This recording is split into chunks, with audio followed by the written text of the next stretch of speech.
Imagine walking into a movie theater thinking you're just watching the finale of Wicked, only to realize the film is bursting with hidden clues, callbacks, and quiet winks that tie not only to Part 1 but straight into the DNA of the Wizard of Oz itself. Wicked for Good doesn't just wrap up a story, it stitches together an entire universe with details so subtle you might miss them even if you're a lifelong Oz fan. So in this video, we're diving deep into every Easter egg, every shadowed reference, every magical payoff the sequel delivers. Whether you're here because you adored the Broadway show or because you're obsessed with the film adaptation, this breakdown will reveal connections you didn't even realize you were watching. So let's start at the beginning with the secrets the filmmakers never wanted you to see too clearly. One of the most surprising choices Wicked for Good keeps from its stage origins is Dorothy's mysterious presence. Broadway fans know the show always keeps Dorothy's face hidden, letting the story stay focused on Glinda and Elphaba. And in the film, they repeat that trick perfectly. You only ever see the back of her head, her shadow, or her silhouette. It's an intentional storytelling move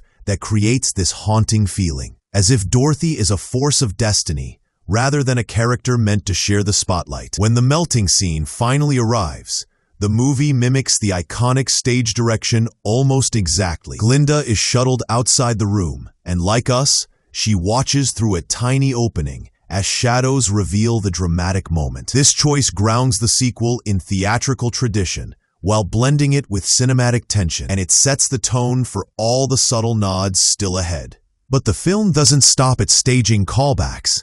It digs even deeper into the mythology of Oz, especially through one of the most famous props in movie history, the slippers. Fans of Baum's novel know Dorothy's shoes were originally silver, not ruby, yet the ruby version became legendary thanks to the 1939 film. Wicked for Good brilliantly merges both versions by giving Nessorose's slippers a silver base that glows red only when enchanted by Elphaba's spell. It's a gorgeous visual detail that acknowledges the source material while tipping its hat to Judy Garland's unforgettable screen legacy. And for fans paying attention, it's the moment the film quietly tells you it's not just a sequel to Wicked, it's a bridge between three different interpretations of Oz. These layers of meaning are woven everywhere, but they become especially powerful when the film's final moments circle back to where the girls' friendship truly began.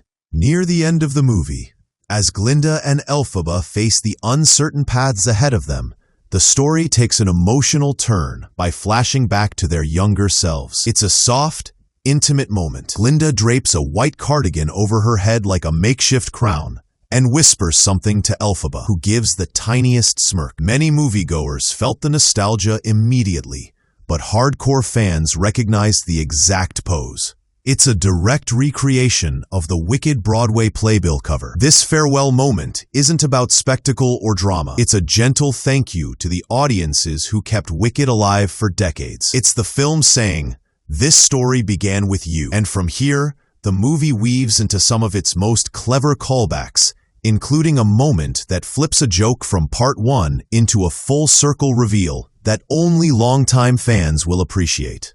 Remember in Part 1, when Fiyero nearly runs over Elphaba on horseback and says he didn't notice her because she blended in with the foliage? At the time, it was just a flirty insult. But Wicked for Good turns that line into a satisfying visual payoff. When Fiyero leads a hunt for the Wicked Witch in the dark forest, his soldiers come up empty. He's certain she's vanished, but the audience gets the reveal.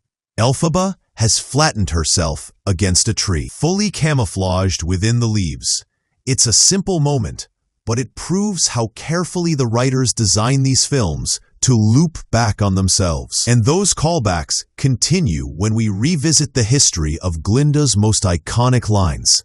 Words many viewers don't realize have been echoing through Oz for over 80 years. In the original 1939 movie, Glinda sings, come out, wherever you are," beckoning the Munchkins to emerge and greet Dorothy. It's a line ingrained in pop culture, and Ariana Grande's Glinda pays tribute to it beautifully. When she speaks to the animals of Oz, encouraging them to step into the light again, she echoes those exact words. The moment lands because it isn't forced. It feels like Glinda drawing unknowingly from a legacy that hasn't technically happened yet in the Wicked timeline. And speaking of legacies, Wicked, for Good, also reimagines the wizard's departure. It blends the Broadway version, where Glinda banishes him, with the movie version, where he prepares to fly Dorothy back to Kansas. The result is a send-off that feels both familiar and entirely fresh, capturing the chaotic whimsy of Oz while honoring its theatrical roots. One of the most debated mysteries from Part 1 finally gets solved too: the identity of the cloaked figure riding through the storm. Fans fought over whether it was Elphaba escaping or Fiyero in disguise, but Wicked for Good clears it up with a dramatic reveal. It was Glinda all along. You see her pulling Elphaba's old boots from a closet, wrapping herself in a dark cloak, and galloping off to warn her friend before the witch hunters arrive. It's a small twist, but it adds this whole new layer to Glinda's loyalty. It proves what Wicked has always insisted.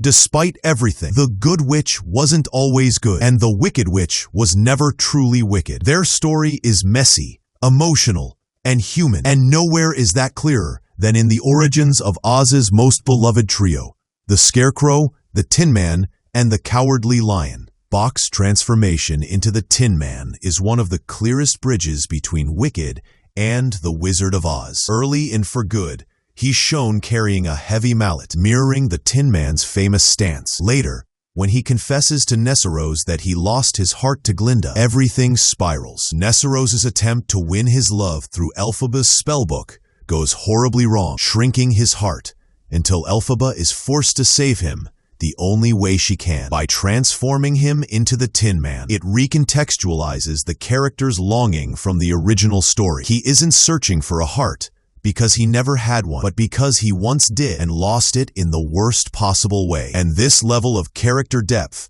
also shapes Fiyero's path, which the film ties directly to his earliest musical number. Back in Part 1, Fiyero's entire identity is wrapped in the carefree lyrics of Dancing Through Life. He jokes about being brainless, choosing a life without thought or responsibility. Fans always suspected this hinted at his future as the Scarecrow, and Wicked, for Good, confirms it visually and emotionally. His movements echo the Scarecrow's looseness, but the deeper payoff comes through his heartbreak. When he tells Glinda he'll marry her if it makes her happy, she asks if it makes him happy too. He lies, "I'm always happy." But audiences know the truth. Elphaba saw the depth beneath his mask long before anyone else did. The film uses their connection to transform him into the Scarecrow we recognize, not through magic alone, but through the emotional journey that makes his new form feel inevitable. And finally, the film brings everything full circle with a twist on the skywriting scene. Instead of "Surrender Dorothy," Elphaba streaks across the sky, spelling "Our wizard lies," exposing the corruption that shaped their world. But Madame Morrible, ever manipulative, twists the message into "Oz dies," fueling fear and sealing Elphaba's fate. It's the perfect example of how Wicked reframes the classic story. Same events, totally different truth. Wicked for Good isn't just a sequel. It's a bridge between mythologies, a tribute to fans, and a love letter to one of the most iconic duos in musical theater. And with these Easter eggs revealed, you'll never look at Oz the same way again.